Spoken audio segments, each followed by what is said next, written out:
Glória a Deus, glória a Jesus. Podeis sentar, mas sente-se dando glórias ao Senhor. Aleluias. Graças a Deus estamos aqui. Amém? Que a misericórdia do Senhor, ela é grande, ela dura para sempre. Amém? Eu quero que você abra a sua Bíblia para nós lermos juntos alguns versículos da palavra do Senhor. Na Epístola de Tiago, capítulo 2, versículos 14 ao 26. Capítulo 2, carta escrita por Tiago, a Epístola Universal. Capítulo 2, versículos 14 ao 26.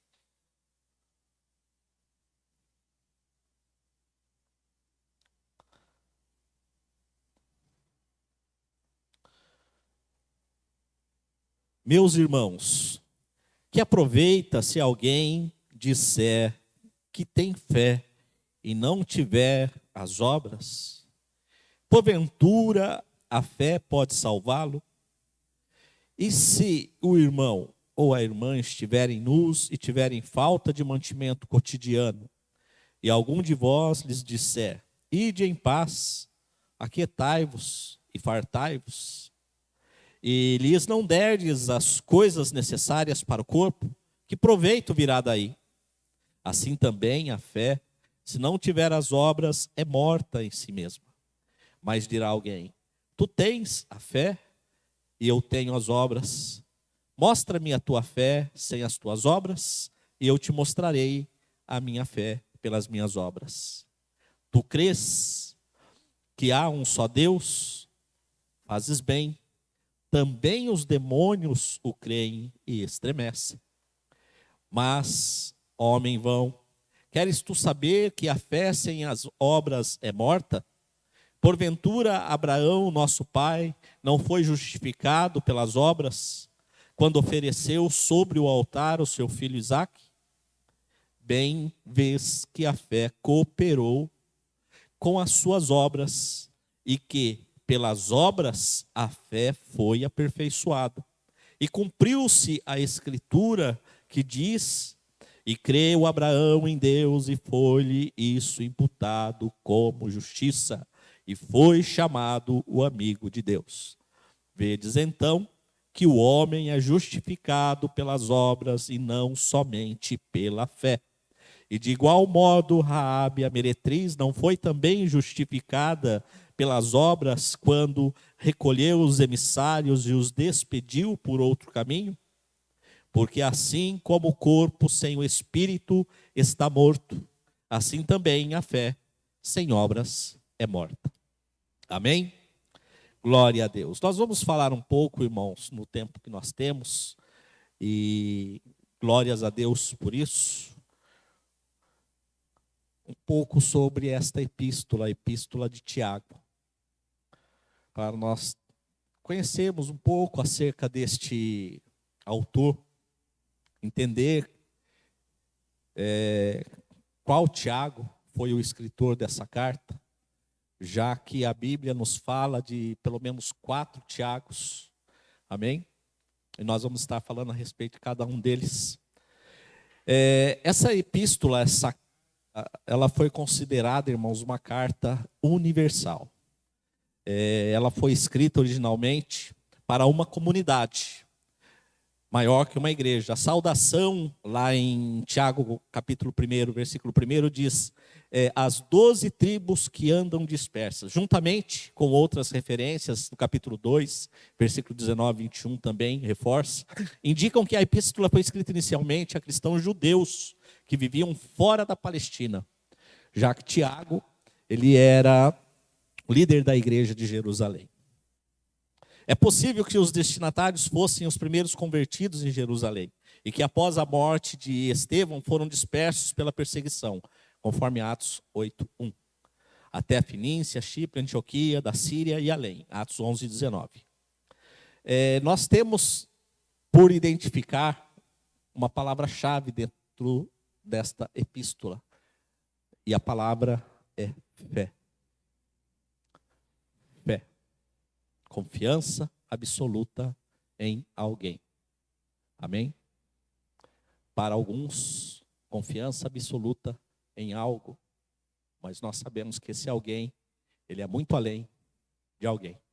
É o nosso Deus. Amém? Ter fé. Confiar naquilo que não vê. Naquilo que ainda não aconteceu, como se já estivesse acontecido. Amém? Essa palavra era muito presente nesta carta, já que o povo passa por dificuldade. E Tiago faz menção a respeito das dificuldades que esse povo passava ali. A autoria, ela é preciso destacar que o fato de que há no Novo Testamento a menção de pelo menos 4 Tiagos, né? Como eu falei. O primeiro Tiago, que eu faço menção, é o pai de Judas, não Iscariotes. Lucas 16, 16. Tiago, filho de Zebedeu e irmão de João, seria o segundo. Também Tiago, filho de Alfeu, um dos 12 discípulos, Mateus 10, 3, entre tantos outros versículos que reforçam essa fala. E finalmente Tiago, o autor da epístola, que era o filho de José de Maria e meio-irmão do nosso Senhor Jesus. Amém? Inicialmente, Tiago, ele não havia se convertido. Tiago era meio cabeçudão, meio duro de coração. Mas, decorrente aos fatos, decorrente a tudo que aconteceu, Jesus crucificado, morto, sepultado e depois ressurgiu dos mortos. Quem, não se converteria? E Tiago, então, veio a tornar-se um líder da igreja de Cristo em Jerusalém, após a aspersão do povo. Tudo isso que eu estou falando, irmãos, são relatos que nós encontramos em livros didáticos da CPAD. Quem tem aí a sua Bíblia de estudo, você vai encontrar aí no rodapé da sua Bíblia de estudo acerca destas coisas. Tudo isso é só uma introdução para a gente poder entender. Isso você também, com um pouquinho de esforço, um interesse na leitura da palavra do Senhor, você tem condição de identificar tudo isso que nós estamos falando aqui. Amém? Glória a Deus. A revelação está naquilo que o Espírito Santo de Deus vai colocar no seu coração nessa noite.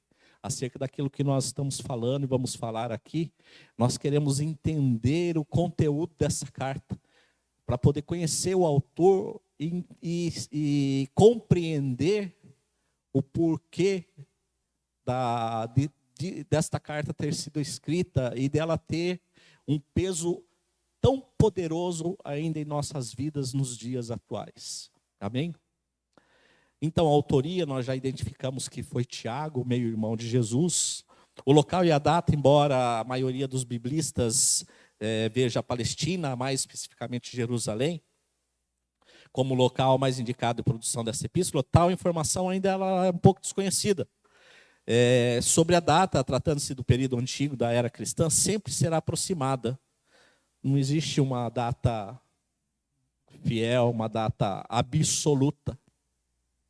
São quase 3.000 anos, irmãos. Então, não existiam ferramentas, não tem ninguém vivo ainda daqueles dias para poder relatar esses dados para nós. Tudo isso são conteúdos que foram ajuntados de acordo com informações daquele período. Uma série de fatores que influenciou para que as informações chegassem até nós. Então, não há uma precisão. Mas acredita-se que ela foi escrita em meados de 45, 49 depois de Cristo, aproximadamente. E para quem foi escrita, irmãos, essa carta? As 12 tribos que andam dispersas, conforme Tiago 1:1.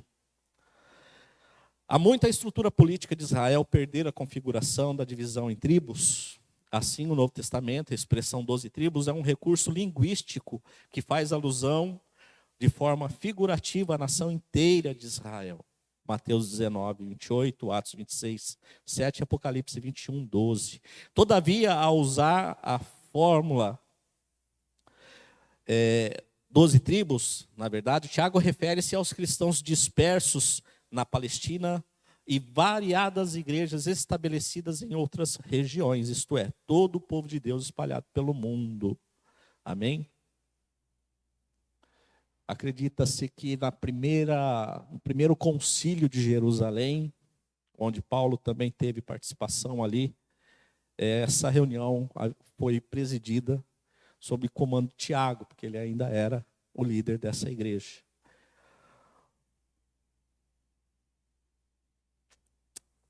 Em um tempo marcado pela falsa espiritualidade e egoísmo, as orientações de Tiago são relevantes e pertinentes. Isso porque a Escritura nos revela o serviço de Deus com a prática concreta de atitudes e comunhão.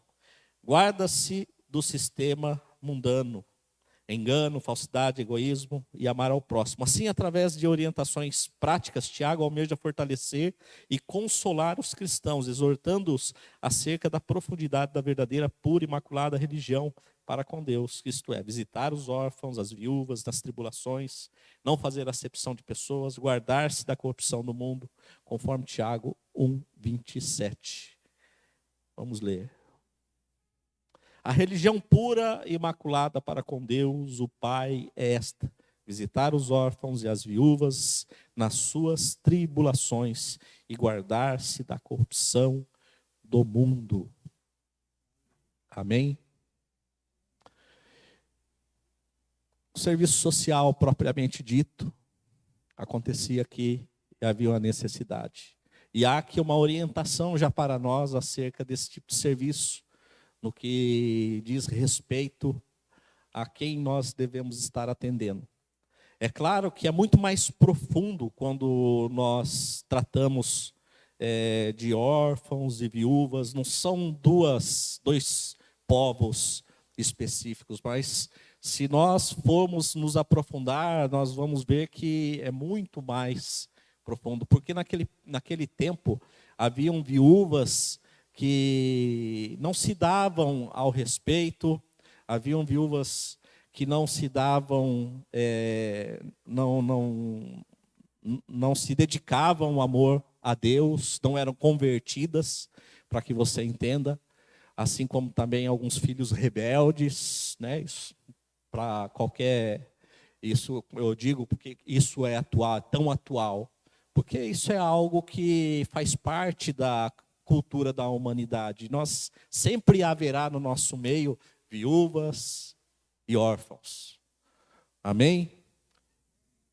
Felizmente ou felizmente é algo que está presente em todo o tempo e estará presente até o fim dos tempos.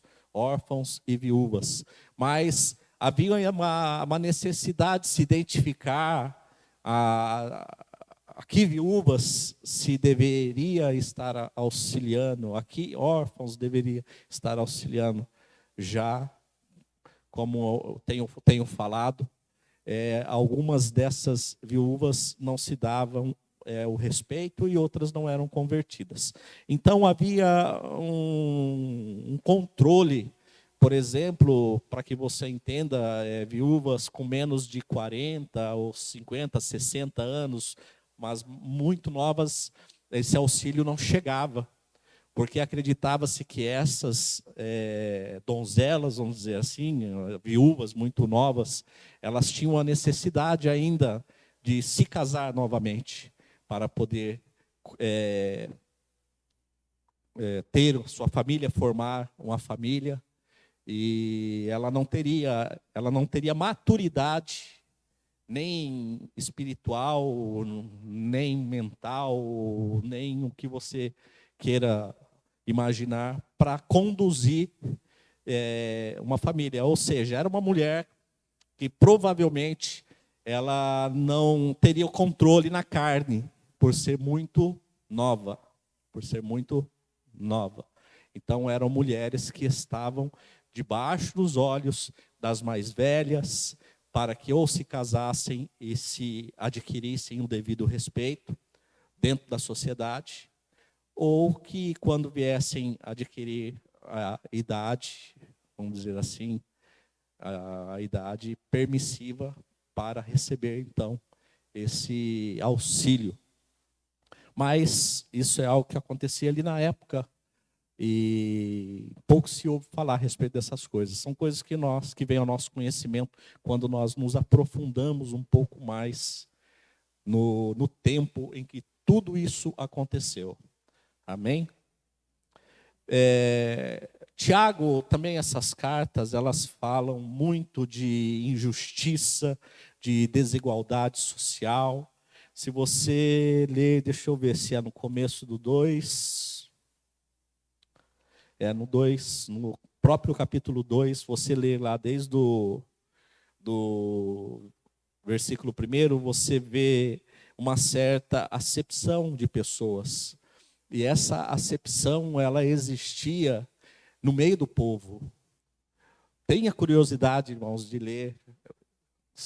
Eu sei que você já leu aqui, nós temos aqui a programação de leitura bíblica. Tem irmãos que já leu a Bíblia inteira mais de 2 ou 3 vezes, então eu acredito que você não tenha pulado a epístola de Tiago. Você leu. Mas leia um pouco mais, se aprofunde no assunto para você poder entender e ver o quão próximo está de nós tudo aquilo que acontecia ali naquele lugar. Amém? Mais interessante, uma carta que visita as igrejas, uma carta que traz uma certa repreensão, um certo cuidado para com os crentes daquela época, em específico, daquela congregação, daquela comunidade cristã. Amém? Eu não falo de igreja, falo de comunidade. A comunidade cristã naquela época, naqueles dias. Porque havia uma desigualdade social muito grande, onde pessoas, elas eram aceitas nos templos, elas tinham ali reservado o melhor assento, o melhor lugar, o tempo de falar era mais precioso para eles, era maior para eles, digamos assim, devido ao fato deles terem uma posição social. Dinheiro, irmãos, nós estamos falando aqui. Tá? A condição social deles era essa mesmo. Eram pessoas ricas, enquanto os pobres eram rejeitados, deixados de lado, e por vezes nem tinham lugar para sentar nos próprios templos. Amém? Eram rejeitados. Nós estamos falando de uma carta que foi escrita para crentes, irmãos. Você vai ler, você vai entender tudo aquilo que aconteceu ali. Nós não estamos falando de acepção. Quando nós falamos de acepção, ela ocorre dentro do mesmo ambiente. Tá? Não tem como eu falar de acepção de pessoas, eu estando aqui ou uma outra denominação lá no Paraná. Eu não tenho como, é muito difícil. Seria em outro ambiente, em outro âmbito. Em outras áreas talvez, mas nós estamos falando de algo que ocorria dentro das congregações ali naquela época. E o povo que sofria, irmãos, com essa rejeição, com essa acepção, porque não era algo que era só aparente, ou era algo que oprimia o povo realmente, era opressor. Amém? Não era algo só quem tem mais dá mais e fica por isso mesmo, tá bom, tá aceito. Não. Você imagine hoje, nos dias de hoje, irmãos, uma igreja, e eu louvo a Deus porque eu não vejo isso aqui, glórias a Deus por isso. Porque existem igrejas que elas estão meio ao trabalho social, fazendo pose, selfie, postando nas mídias sociais, relatando seus feitos, como se fossem prodígios deles mesmos, falando em nome de Deus, mas de Deus não tem nada. Era isso que acontecia. Muitas coisas ocorriam naqueles dias e a opressão era tamanha devido a este motivo, porque o povo sofria tendo dentro do meio em que eles viviam todas as condições de serem bem-aventurados. Mas não existia a divisão de recursos. Quem tinha mais tinha só para si mesmo e não se preocupava. Vocês devem ter percebido na leitura que nós fizemos. Imagine assim, o irmão está passando uma necessidade, você tem condições de ajudar ele, você fala para ele, ó irmão, vai em paz, Deus vai te ajudar. Nós vamos ficar aqui orando por você, para que Deus te abençoe, tendo você condições de auxiliar ele, ou de criar um movimento para que esse irmão saia dessa necessidade, desse problema. E nós não estamos falando, irmãos, de eventos que enriqueçam o irmão. Eu estou falando de ajuda, amém? A gente está falando de ajudar para que o irmão possa aprender a pescar. Não é pescar a vida inteira para eles. É por isso que às vezes eu falo, e às vezes eu não sou muito bem compreendido, irmãos. Uma igreja que ajuda uma família, a mesma família, tem que ter um motivo muito forte. A família deve estar dentro desse padrão que nós temos lido. É a questão das viúvas e dos órfãos. Essa família, se ela se enquadrar dentro desse perfil, ela é digna da ajuda da igreja o tempo que for necessário. Mas se tiver alguém saudável lá, se tiver alguém que tem condições de trabalhar, de pegar uma enxada, com perdão da expressão, que não é vergonha para ninguém, catar uma sacolinha e colher latinha na rua, isso também é trabalho, isso também é digno de quem tem o poder, a força para fazer isso. E o que muitas vezes não é observado. Amém? Os irmãos estão compreendendo? Tá? Para que não seja aqui mal compreendido a minha fala. E às vezes eu digo isso em prol de que seja observado estas coisas, para que nós possamos ensinar o próximo a pescar. Sabe? Ir lá, vai auxiliando, vai ajudando, e aos poucos você vai recolhendo o braço, vai observando, para que esse irmão ele tenha vida própria. Para que essa família ela tenha condições de sobreviver do próprio trabalho. A Bíblia fala que quem come do pão o fruto do seu trabalho, ela é digna de receber o seu salário. Tem muita gente que se acomoda e a igreja ela tem que ter esse cuidado, esse controle. E Tiago fala muito a respeito dessas coisas nessa carta. Uma carta de 5 capítulos, irmãos. São 108 versículos, sendo que 54 deles são ordenanças diretas. Então, aqui também nós vemos a autoridade de Tiago diante daquela igreja, daquela comunidade. E ele tinha esse respeito, tinha essa autoridade que vinha de Deus sobre ele. Porque ele era uma pessoa que era considerado um homem justo diante de todos. Amém? O tempo está passando, irmãos, e a gente vê que quando a gente começa a falar, o assunto ele se aprofunda. Por isso que eu digo sempre que eu posso. E eu sempre procuro incentivar você a ler a Bíblia, a palavra de Deus, para que você tenha a sua própria conclusão acerca daquilo que você leu. Você é crente, você é salvo, você é lavado pelo sangue de Jesus, você é um escolhido de Deus. Amém? Nós estamos aqui porque somos escolhidos de Deus, somos privilegiados pelo Senhor. Amém? E se Deus tem nos dado condições, que nós possamos verdadeiramente servir ao Senhor, como nos diz a sua palavra, para que não servamos de chacota depois, porque, como tenho dito, há muitos que têm buscado status para si mesmo, há grupos de pessoas que buscam status para si mesmo. A fé sem obras, ela é morta. Precisamos trabalhar e mostrar através do fruto do nosso trabalho o valor da fé que nós temos em Cristo Jesus, nosso Senhor. Amém?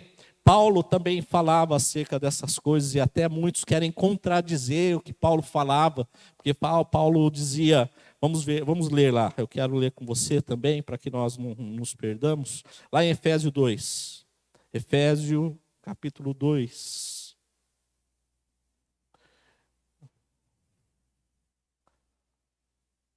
capítulo 2, versículo 8 ao 10. Porque pela graça sois salvos, por meio da fé, e isso não vem de vós, é dom de Deus, não vem das obras. Preste atenção, irmãos. Não vem das obras para que ninguém se glorie, porque somos feitura sua, criados em Cristo Jesus, para as boas obras, as quais Deus preparou para que andássemos nelas. Tiago fala que a fé sem obra é morta. E agora Paulo fala que não vem das obras, né? Mas não há contradição aqui, como alguns gostariam que houvessem, ou até procuram nestas palavras, que haja algum tipo de algo que comprometa a palavra do Senhor. Mas a palavra do Senhor, ela se completa. Aqui, quando nós falamos de obras, irmãos, essas obras não é a obra que provém daquilo que você crê e não vê. É aquilo que nós temos falado, pessoas que não compartilham, não comungam da mesma fé, mas acreditam que vão herdar o reino de Deus só fazendo caridade, só fazendo o bem para o outro, mas tem a boca suja, fala mal do vizinho, fala mal do irmão que está do lado. Se der oportunidade para ele, também ele furta alguma coisa. São pessoas que não têm dignidade diante da presença de Deus. São pessoas presunçosas, orgulhosas, pessoas avarentas, mas que têm o pensamento voltado para a caridade. Mas que caridade é essa? Essa caridade não provém da fé. Amém? Você ter fé que você vai ajudar alguém, mesmo sem tendo condições de ajudar. Hoje você tem o pão para dividir com alguém. Amanhã você não sabe se você vai ter. A caridade que você exerce na vida do seu irmão, auxiliando ele, crendo que o dia de amanhã Deus vai prover. E isso é algo que nós estamos falando de uma forma, prática, para que você entenda. Mas isso pode ser algo mais prolongado. Eu tenho um salário esse mês, mas eu não sei se eu vou ter salário o mês que vem. Então eu dou parte do meu salário para alguém em prol de que ele tenha uma certa comodidade naquele período que ele está passando necessidade, coisa e tal, crendo que o mês que vem eu ainda vou estar empregado, crendo que o emprego que eu tenho foi Deus que deu. E isso, irmãos, é uma forma prática de nós entendermos e compreendermos a diferença dessas obras que são tratadas nesses 2 versículos.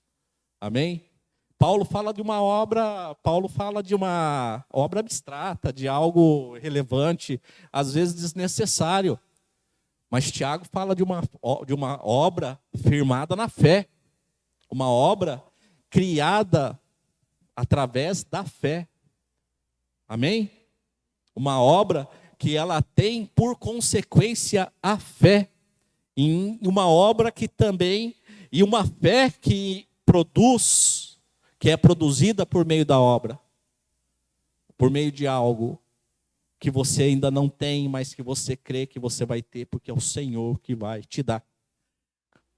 Quantos aqui têm promessas de Deus?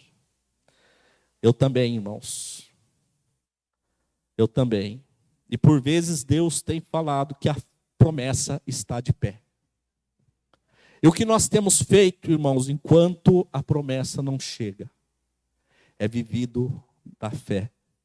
Porque a fé produz paciência, a paciência produz experiência. E a experiência, esperança. Amém? Que nós possamos compreender, entender a palavra de Deus no seu contexto.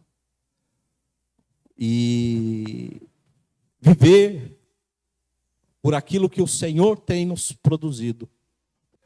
Por aquilo que o Senhor tem nos prometido. Porque o que Deus prometeu vai acontecer.